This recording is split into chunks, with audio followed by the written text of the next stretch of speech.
Thank you. Yeah, true story. He was thinking of a seven of hearts for some reason.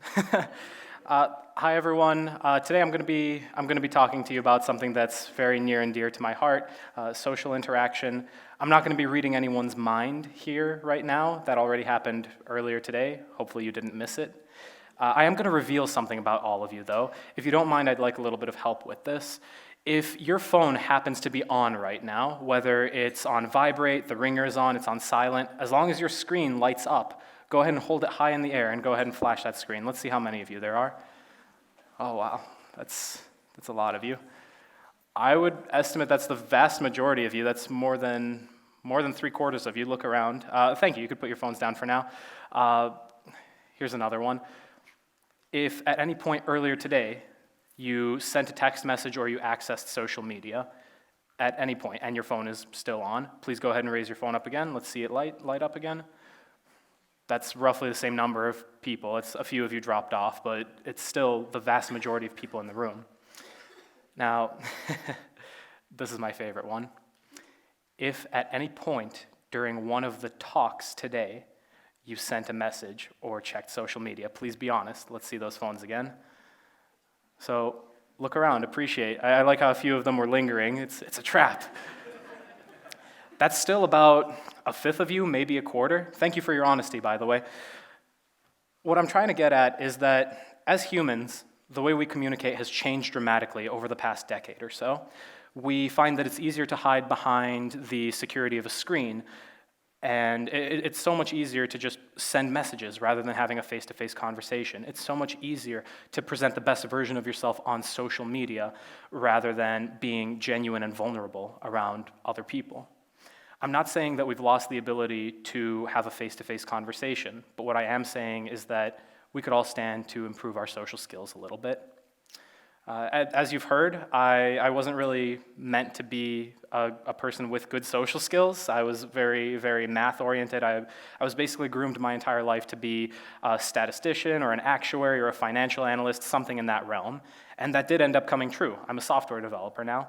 And when I was growing up, there wasn't so much emphasis on the soft skills. Then one day, life took a different turn for me, and I ended up becoming a mentalist, one way or another. And during that time, in order to be a mentalist, you need to study the subtleties of social interaction. And remarkably, a lot of what I learned as a mentalist actually applies to my day-to-day work in my very quantitative role.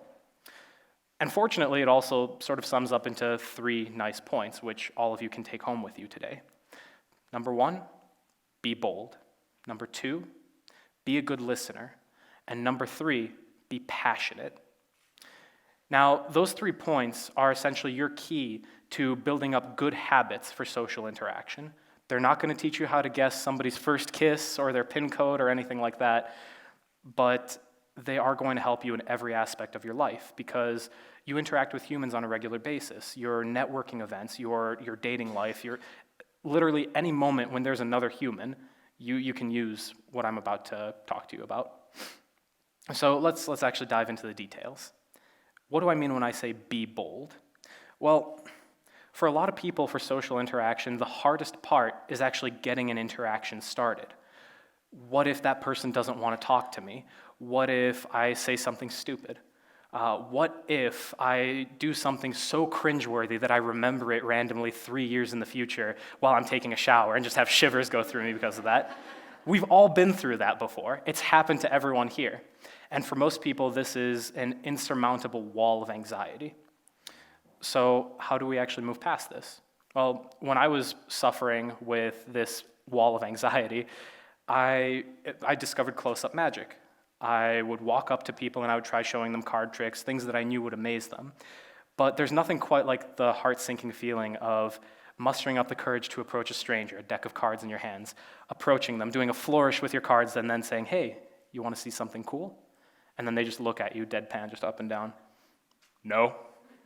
No, your heart sinks when you go through that. And everyone here has been through a form of rejection like that. And for most of us, it's so jarring that we would never want to experience it again. But here's how you can move past it.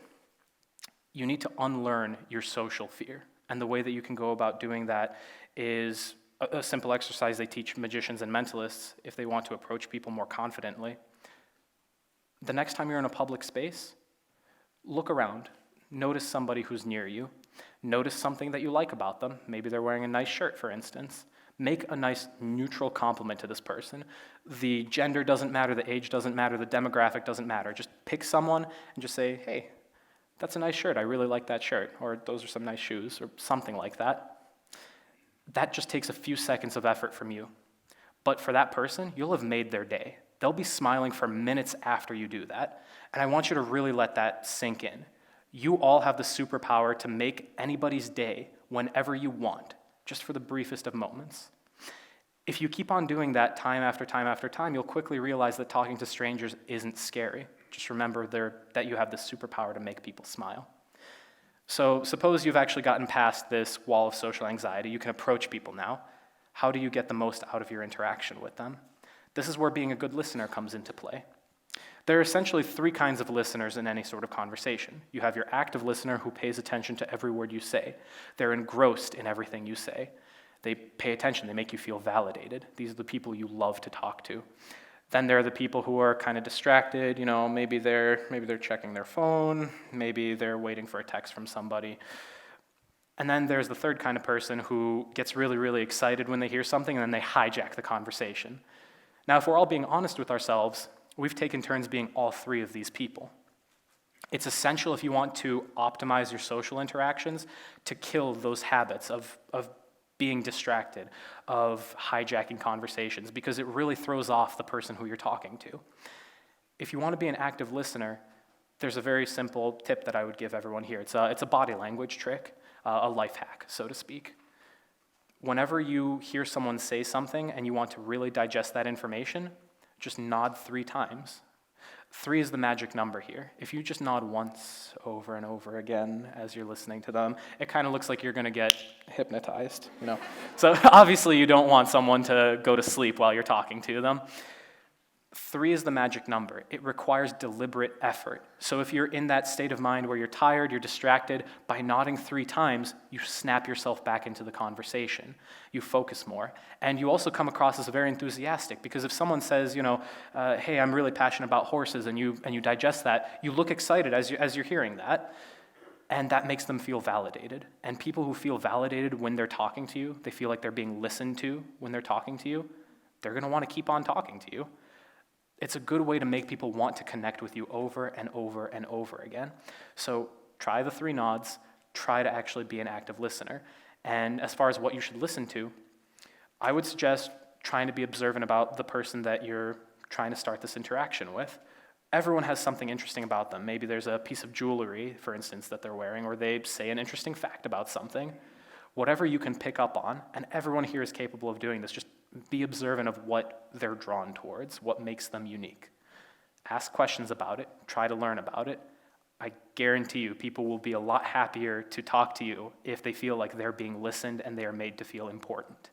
So that's my advice for being a good listener. But then what about when you're done listening? What about when they've spoken so much about themselves, they're all happy, they're absolutely elated to be talking to you? Then what happens? Well, usually there's this form of social reciprocity. Enough about me, how about you? So you actually need to talk about something as well. It's important to be willing to be vulnerable, be passionate about whatever you're talking about, anything that's peripherally related to whatever the other person was just talking about. Maybe it's a particular hobby of yours, maybe you have a story that you want to tell. But if you want to express your passion, the best way to go about it is try to communicate what it is that excites you about this particular thing. Maybe avoid unnecessary technical jargon if you can avoid it. I had a friend who was very into bridge, and he would talk about all sorts of Trump systems and whatnot, and he would always be excited about that, and no one would ever listen because no one understands what he's saying. But if you can break it down into simple terms about why you're passionate about something, then you can actually communicate your passion, and you can communicate a sense of vulnerability to the other person. And when you do this, the other person will sense that vulnerability. They won't be like, oh, he's being very vulnerable around me. That's not going to happen. But they'll sense a genuineness from you intuitively. And what's going to happen then is there's going to be this whole flow of positive emotions between you and the person you're interacting with. You will have established a rapport. You will be connecting with them, they will be connecting with you, and all these positive emotions will be flowing around between you and getting amplified. This is what many psychologists would refer to as emotional contagion, for those of us who like to make flashcards on this sort of stuff. Now, that's basically what it boils down to. Be bold, be a good listener, and be passionate. You don't have to be a mentalist to apply these things to your life. As a software developer, I use those skills every single day to ensure client satisfaction. I use those skills every single day to maintain contact with my friends who are in different parts of the States and in different parts of the world. You can use these skills every single day. And I know you've heard all of this before. You've just never tried packaging it in this way. So I hope my advice was useful to you. I hope you take the life hacks and the body language tricks to heart. And I hope that all of you have learned the importance of being bold, being a good listener, being passionate. And I hope that you all will get to level up your social skills. I'm Tom Indigo. Thank you for your time.